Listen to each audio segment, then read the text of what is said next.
Bismillah, c'est tout ça sur le web. Bienvenue mes amis, je me présente Hassim Sharati, étudiant de la faculté de sciences de Tunis. Alors, aujourd'hui nous allons voir comment utiliser l'API Java Persistence, donc le GPA, dans une application J2E. Donc dans le dernier tuto, nous avons vu comment l'utiliser dans une application Java Desktop et aujourd'hui nous allons voir comment l'utiliser en J2E. Donc j'aurai besoin d'un serveur de base de données comme le MySQL Workbench, le produit d'Oracle. Donc vous pouvez voir comment le télécharger et l'utiliser par détail dans mon dernier tuto d'utilisation du GPA dans une application Java Desktop. Vous pouvez faire le même travail en utilisant le PHP-MyAdmin du WAMP ou du EasyPHP ou du XAMPP. Donc je vais utiliser un IDE NetBeans et un serveur Glassfish inclus. Donc pour voir comment le télécharger et l'installer et l'utiliser, veuillez suivre mon tuto précédent. Donc je commence comme d'habitude par la création d'un nouveau objet Java Web Application. Donc, je vais nommer par exemple personne. Donc je vais utiliser un serveur Glassfish 3.x, donc les versions 3 ou plus, comme vous pouvez utiliser le Apache Tomcat.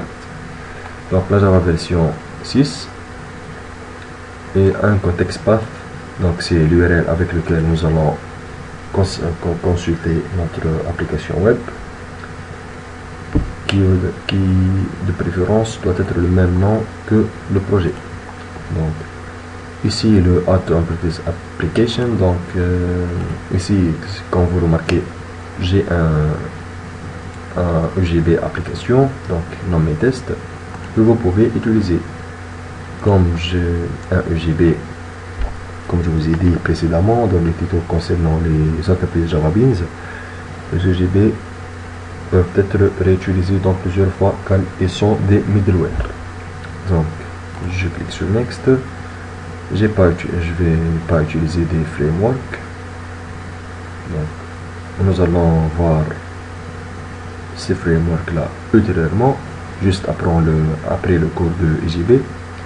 Nous allons commencer le JSF et l'Hibernate. Donc ensuite Finish. Donc il va me générer cette page là. Donc vous devez commencer par faire un start de votre serveur Glassfish. Ici vous cliquez sur Start et il doit être démarré. Donc ensuite on revient ici. Vous devez faire un deploy de votre projet. Donc il est fait un run deploy et puis build successful. Donc il est bien déployé. Et ensuite je vais faire un run. Donc il va considérer le index.jsp comme une page d'accueil. Il va me faire le contenu qui est le EGB que je vais changer de Hello GPA. Je vais le changer un test GPA. Et je viens ici, j'actualise.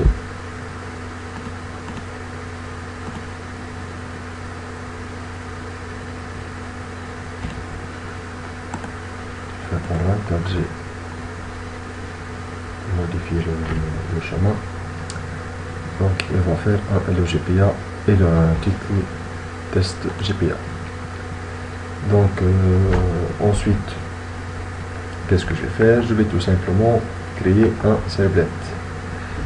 Donc, je reviens ici, un clic et servlet. Donc j'ai nommé Hello servlet. Je vais choisir le package serveur qui va contenir ce servlet là. Donc vous pouvez ici faire une génération automatique d'un web.xml. Donc je ne vais pas avoir besoin d'un servlet name et d'un servlet pattern URL. Donc cette pattern URL c'est le path ou le chemin d'accès à votre servlet à partir d'un navigateur web. Donc elle est nommée hello URL. Donc mettez ça en mémoire. Donc ici vous pouvez faire une initialisation à des paramètres. Donc je ne vais pas avoir besoin. Et puis finish. Donc ça va me générer une servlet. Donc ça, les servlettes vont extend de HTTP servlet. Donc ici vous avez la notation web servlet avec un name et un URL pattern. Donc comme je vous ai dit, pour vérifier votre servlet et la consulter, nous allons indiquer ce chemin là. Donc je reviens ici à mon projet et je vais mettre l'URL pattern. Donc hello servlet. Donc je vais sur cette page là et rien ne nous affiche. Donc si j'ai mis ces commentaires là, il va me dire normalement à servlet hello at personne. Personne c'est ce request.getContextPath. Donc le path de notre contexte de notre projet c'est /personne. Donc quelqu'un de vous m'a demandé de faire un simple exemple de l'utilisation des sessions dans une servlette. Donc pour faire cela j'ai créé un simple exemple que je vais mettre ici qui va vous faire un compteur d'actualisation ou un compteur de visite. Donc dans un compteur de visite, le principe général est l'utilisation des sessions. Donc pour créer ce compteur, je vais créer une simple variable que je vais nommer count. C'est un int. Et puis je vais tester sur ma session. Donc pour accéder à votre session, vous devez faire un request. Donc c'est la réponse ici. C'est le HTTP request ici. Pardon, c'est pas la réponse, c'est la demande. Ensuite pour get session. Et comme ça, toutes les méthodes de session vous pouvez l'obtenir. Donc je vais mettre en place une nouvelle variable. Donc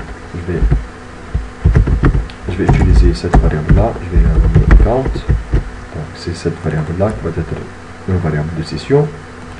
Donc si cette variable count de session va être égale à nul, donc c'est que j'ai pas utilisé cette page là ou j'ai pas consulté cette page web. Donc le count va être égal à 0. Else, donc si j'ai utilisé cette page web, j'ai fait une visite avant, donc je vais incrémenter ce count. Donc le count va être égal à request comme d'habitude point get session point get attribute. C'est l'attribut, de même c'est l'attribut count. Donc j'ai une erreur, donc un type incompatible, il me dit, donc, je vais faire un cast avec integer. Normalement, comme ça passe. Donc ça passe bien. Ensuite, qu'est-ce que je vais faire? Je vais vous afficher la réponse. Donc pour faire avant tout, ici j'ai fait une visite, donc je dois faire une implémentation. Donc request.get session. Donc pour faire l'implémentation, je vais faire un set attribute. Avec un set, je vais changer la valeur. Je vais mettre le count et ici je vais faire l'implémentation. Et ensuite je vais vous l'afficher. Donc point println, je vais dire visite numéro. Et ici je vais mettre la variable qui est request point get session comme d'habitude point get attribute le count. Et je pense que c'est tout. Donc je reviens ici. Si j'actualise, il me dit visite numéro 1. Je vais une actualisation, il me dit 2, 3 et 4, actualisation 5, actualisation 6 et ainsi de suite. Donc c'est comme ça comment utiliser la session. Donc si je ferme, je vais faire, donc si j'ai fermé, donc j'ai terminé cette session là, je vais faire un autre run. Donc je vais aller sur ma servette, donc allow servette, il me dit visite numéro 1. Donc ça marche très bien. Donc c'est comme ça, mon ami, que qu'on utilise les sessions dans les servlettes. Donc je vais vous montrer une chose dans ce serveur Glassfish. Donc je vais faire un properties. Ici, vous voyez une chose. Donc il me dit preserve session across redeployment. Donc si vous faites un redéploiement, il vous préserve la session. Donc vous pouvez activer ou désactiver cette propriété là. Donc ici c'est la location, ici sur le domain folder, le domain name, le start register to the Derby server, nous allons le voir plus tard. Donc je reviens ici. Donc j'espère que vous avez bien compris maintenant comment utiliser les sessions. Donc maintenant je reviens à mon projet et je vais créer un peu de logic métier de notre application. Donc si on dit logic métier, on dit les UJB. Donc je vais créer un session bin. Donc je cherche ici et voilà un session bin que je vais nommer un hello bin. Donc comme le hello servette, je vais créer un hello bin. Je vais mettre de même dans un package le même qui va être au serveur. Donc vous pouvez choisir n'importe quel type. Vous pouvez voir les derniers tutos que j'ai fait donc dans les UGB. Donc j'ai parlé ces types là U111. Donc nous allons aujourd'hui par exemple utiliser le stateless. Donc il me génère cette stateless avec un annotation at stateless. Et ici notre bin class. Donc dans ce bin class, je vais par exemple définir une méthode donc, qui va être un public, par exemple string, qui va vous dire avec string, par exemple je vais le nommer say hello, qui va vous dire tout simplement hello suivi d'un nom. Donc c'est hello, je vais le donner comme paramètre un string name et qui va vous dire, qui va vous retourner comme chaîne de caractères, et va vous retourner hello plus ce name là. Donc c'est une simple application, donc c'est un simple exemple. Maintenant, comment utiliser ce bin là dans une servlette? Donc j'ai parlé de ça dans le tuto concernant les UJB. Donc je reviens ici, je fais un annotation UJB suivi du nom du bin. Comme ça j'ai créé une instance et je vais nommer cette instance là juste une variable bin et je dois faire un import javax.ugb majuscule. Donc maintenant dans cette servette là vous avez accès à tous les données du bin, tous les méthodes ou quelque chose comme ça. Donc par exemple je viens ici, je vais faire un out en println. Qu'est-ce que je veux dire? Par exemple dans un h2 je vais vous dire, tout simplement, je laisse la méthode du bin vous dire quelque chose. Donc je vais nommer say. Non, c'est bin.clo, bin.clo, voilà. Je vais lui donner un nom, par exemple mon nom bin.clo. Donc je vais consulter ça dans le servlet. Donc je viens ici, j'actualise et voilà, il me dit hello. Si je change ça par le nom, par un autre nom, Mohamed, il va me dire hello Mohamed.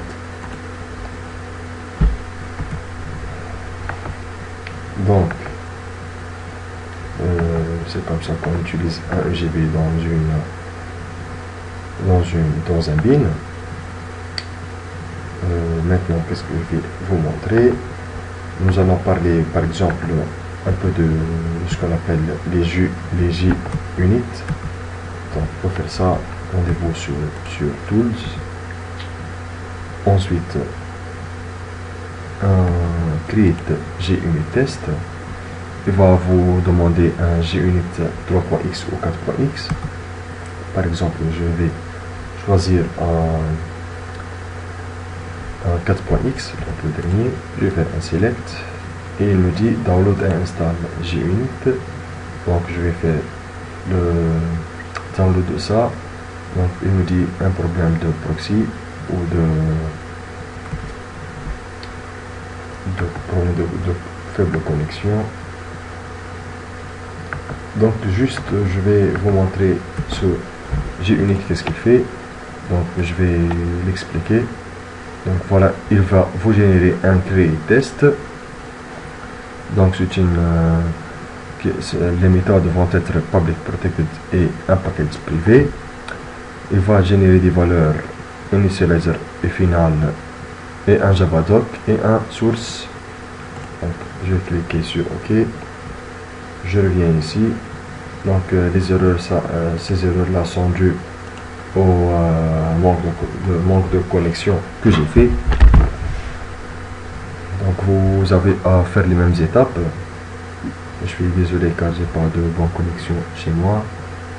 Donc voilà qu'est-ce qu'il va vous générer. Il va vous générer un JUnit before class, after class et before et after. Donc ce sont des méthodes que cette servette ou cette bin dans notre application en général va exécuter avant l'exécution d'une classe, après l'exécution d'une classe, avant tout et après tout. Donc et il va faire avec ces annotations là. Donc je reviens ici,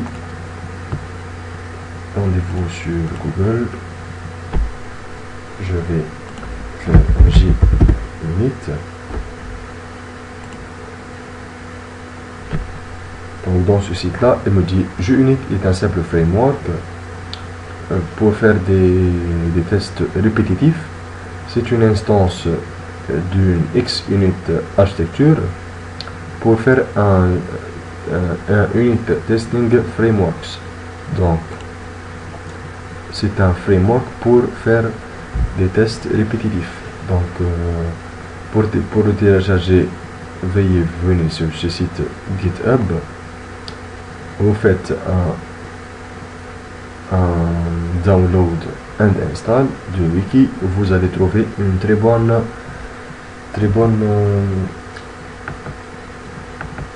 qu'est-ce que je vais dire, très bonne documentation sur ces JUnit là.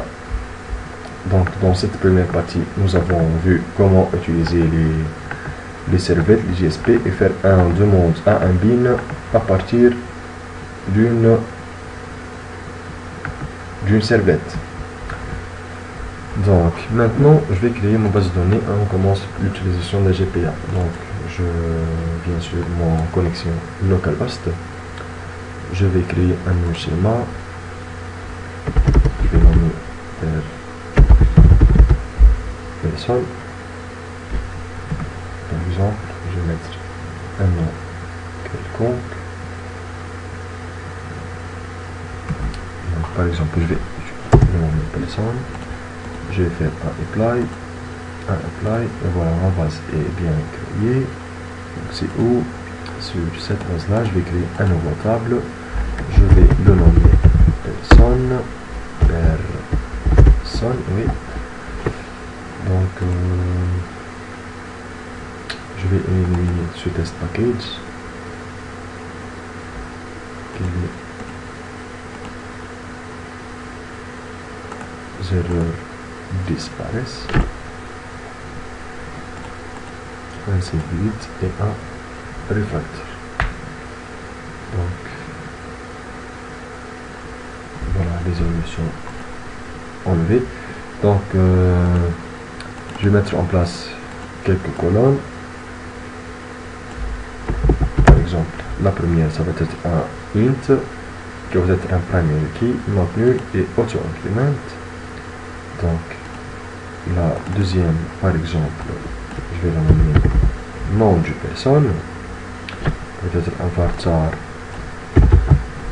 son,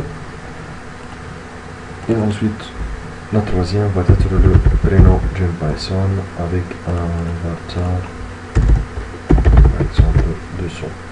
Donc je vais faire un apply et va me générer un code SQL et finish. Donc je viens ici, inclure, non, c'est pas inclure, c'est bon.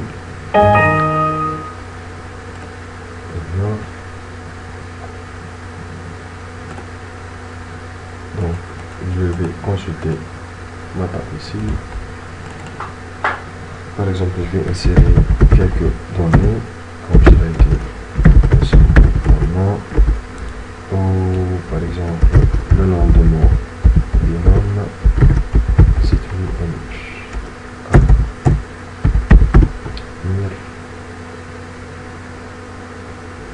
Et je vais faire un apply, il va faire deux insertions, finish, je vais faire un select, il va afficher le nombre.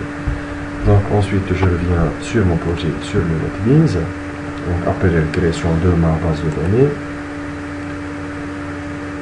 Donc je reviens ici, qu'est-ce que je vais faire? Je vais demander à la création d'un entity class from database. Donc cette classe là au rendez-vous sur others.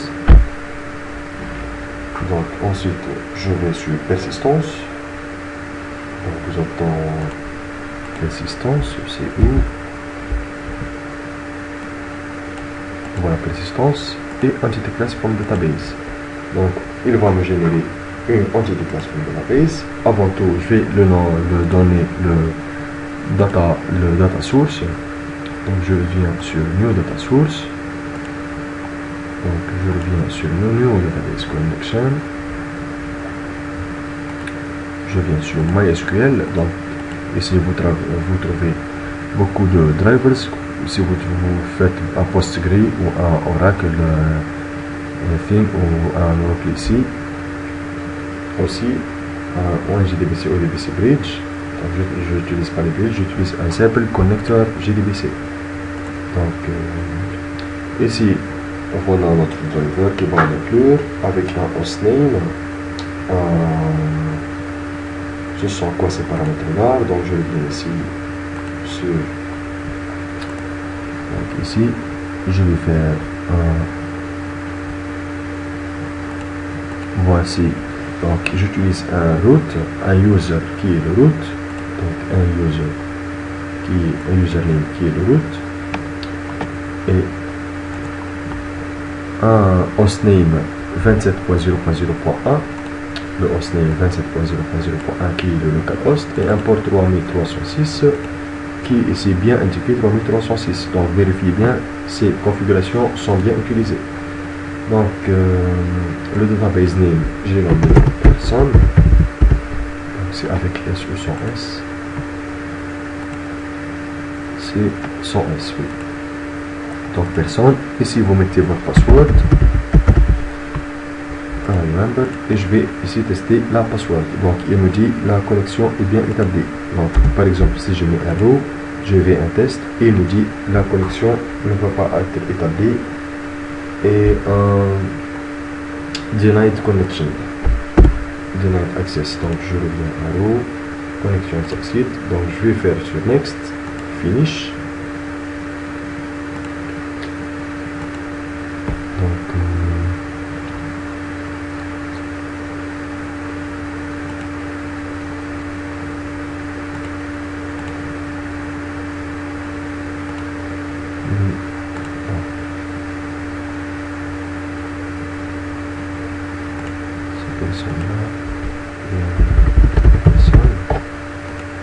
je clique sur sur OK. Et voilà, qu'est-ce qu'il me fait? Available Times, il me dit les tables valables dans votre base de données de votre chemin que vous avez créé. Donc dans ce schéma-là que j'ai créé. Donc si par exemple je vais créer une autre table, que je vais nommer des X, avec un IDX par exemple, je vais tester. Donc c'est un table anonyme. Donc maintenant dans ce schéma-là, j'ai deux tables, personne et 3X. Donc si je reviens sur mon NetBeans, je fais un back. Donc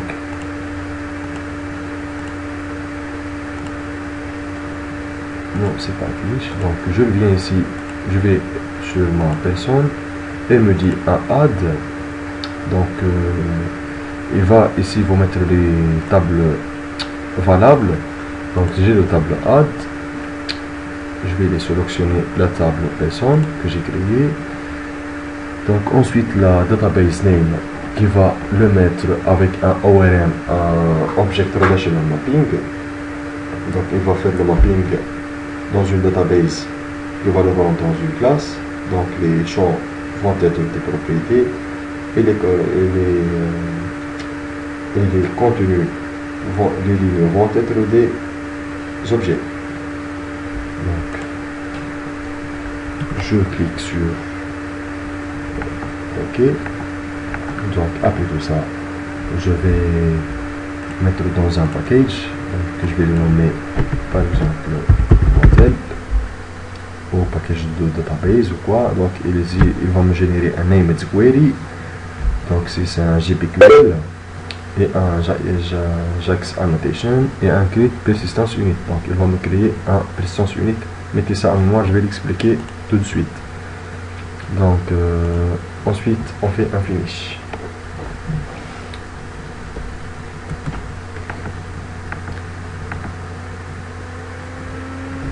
Donc je reviens sur mon modèle. Il va en faire un tableau,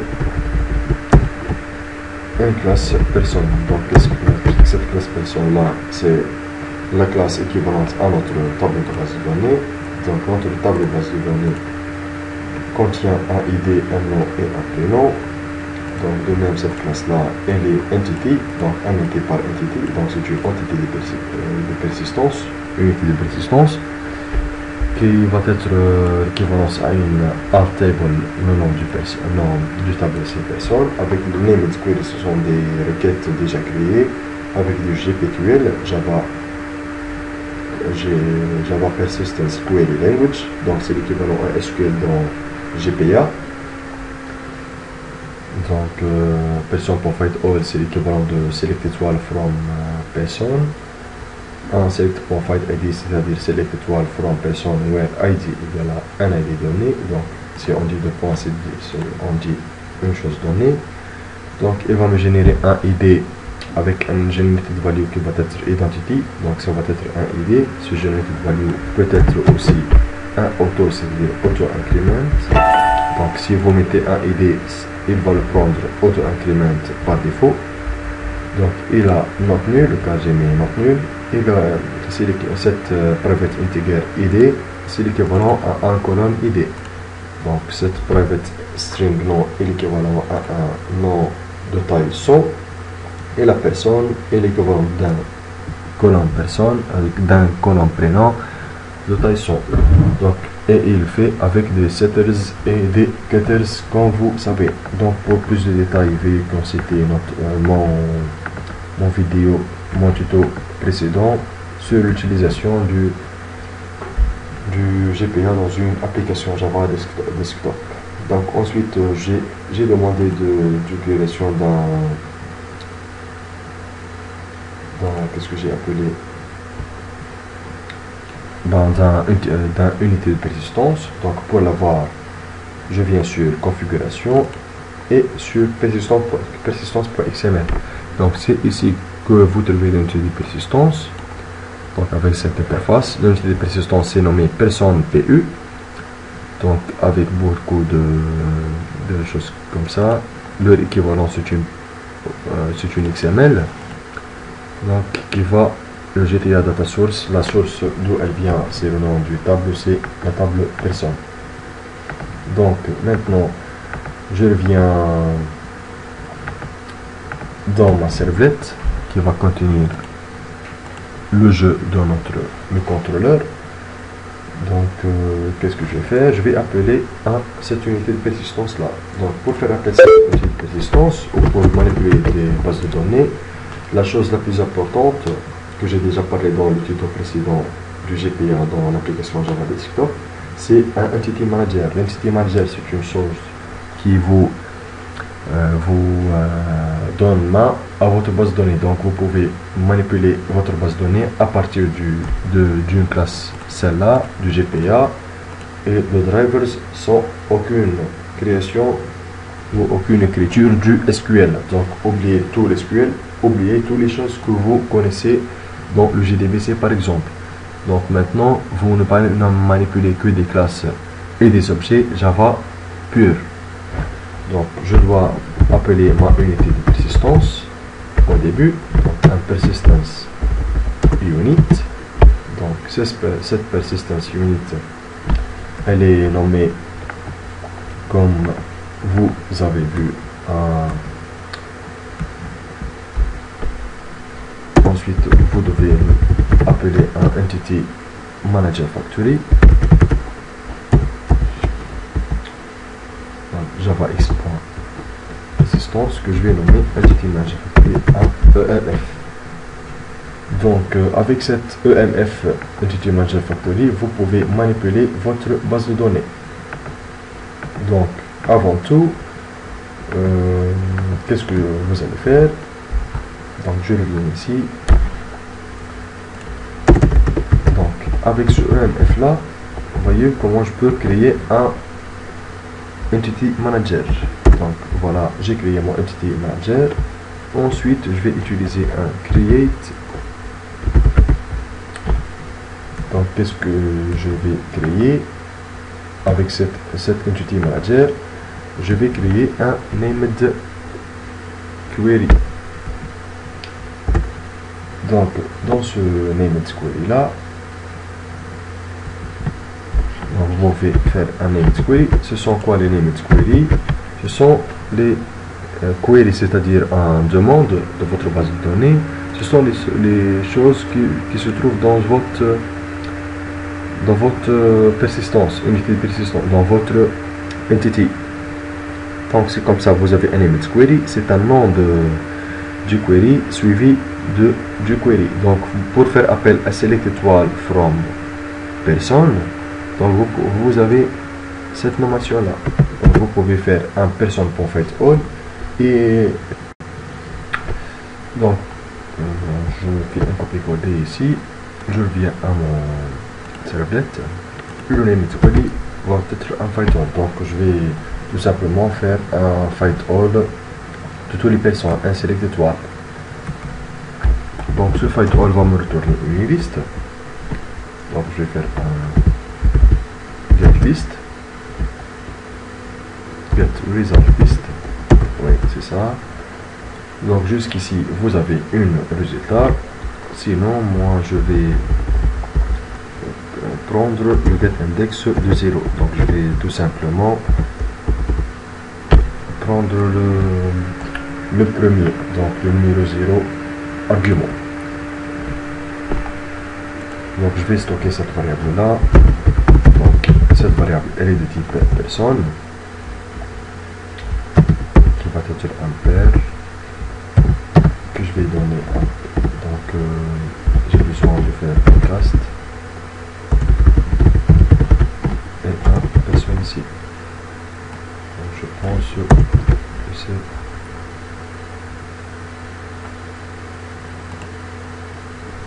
et on fait un add d'un import. Donc maintenant dans cette variable pair là, j'ai toute la ligne du après de faire le get result list. Donc avec ce regardez-moi, avec ce person.fetchAll, donc je récupère tout ce tableau là, toute la table personne.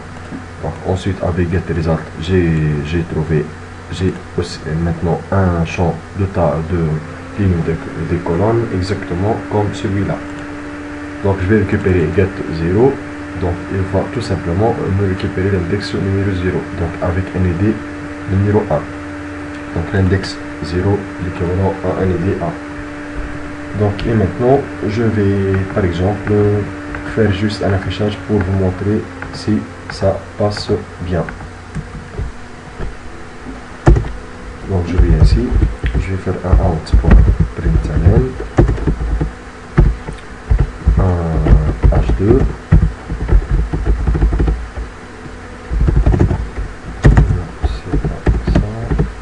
donc ici qu'est-ce que je vais faire? Je vais faire un pair, et voilà qu'est-ce qu'il me dit, et voilà il me dit le get nom. Donc, par exemple je suis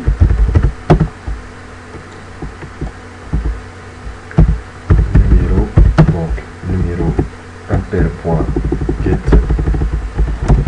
id,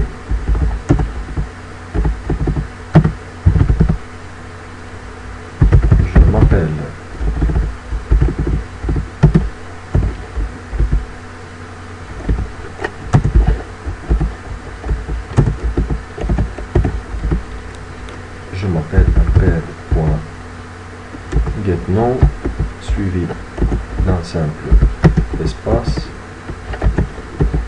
et impair.getPrénom.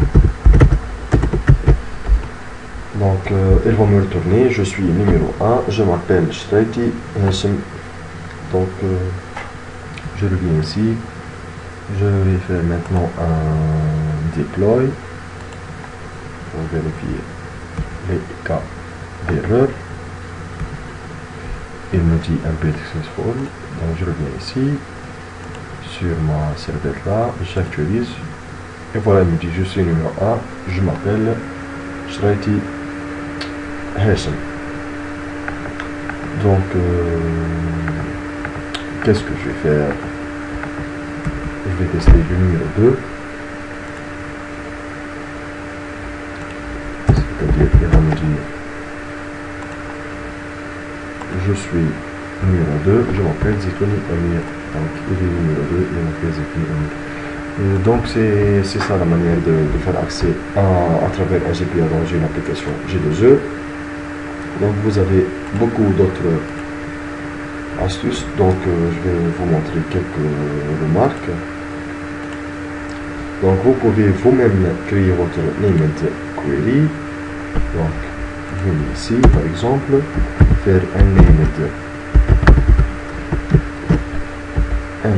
query avec un name qui va être égal à votre propre query que vous devez faire, et un query qui va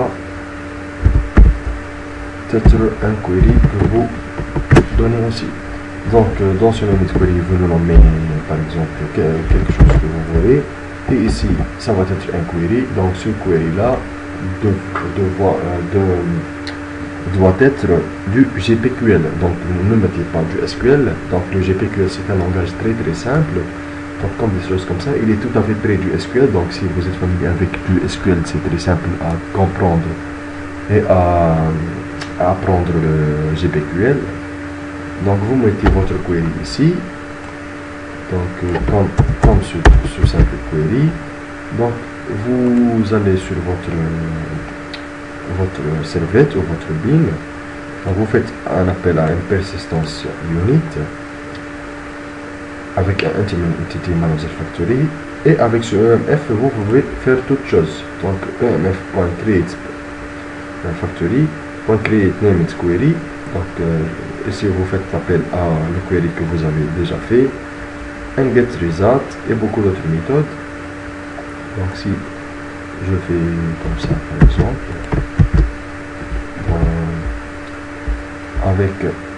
avec le get result, donc vous pouvez get result list. Donc comme ça vous avez une liste de données. Donc avec cette liste de données vous pouvez faire un add à cette liste là dans une collection, ou la mettre dans une itérateur et faire un itérateur avec dans une boucle for. Donc j'ai fait ça dans la manipulation du GPA dans une application Java Desktop. Donc j'ai testé comment faire une collection et comment faire un ajout. Donc tout simplement c'est comme ça qu'on va faire tout le temps. C'est tout pour ce tuto. Donc vous pouvez, s'il vous plaît, après le travail de ce tuto, vous devez donc prier de le sauvegarder, car je vais mettre d'autres tutos en utilisant ce projet là qu'on a déjà établi avec un framework JSF ou un framework Hibernate à la place du GPA pour vous montrer les différences entre un API et un framework. Donc tout simplement je vais mettre un autre exemple où nous allons faire à la fin des tutos un exemple récapitulatif du GPA avec les servlettes JSP et des JB. Donc j'espère que vous avez bien compris comment faire cette application toute simple là. Merci bien votre attention. Au prochain vidéo. Assalamu alaikum wa rahmatullahi wa barakatuh.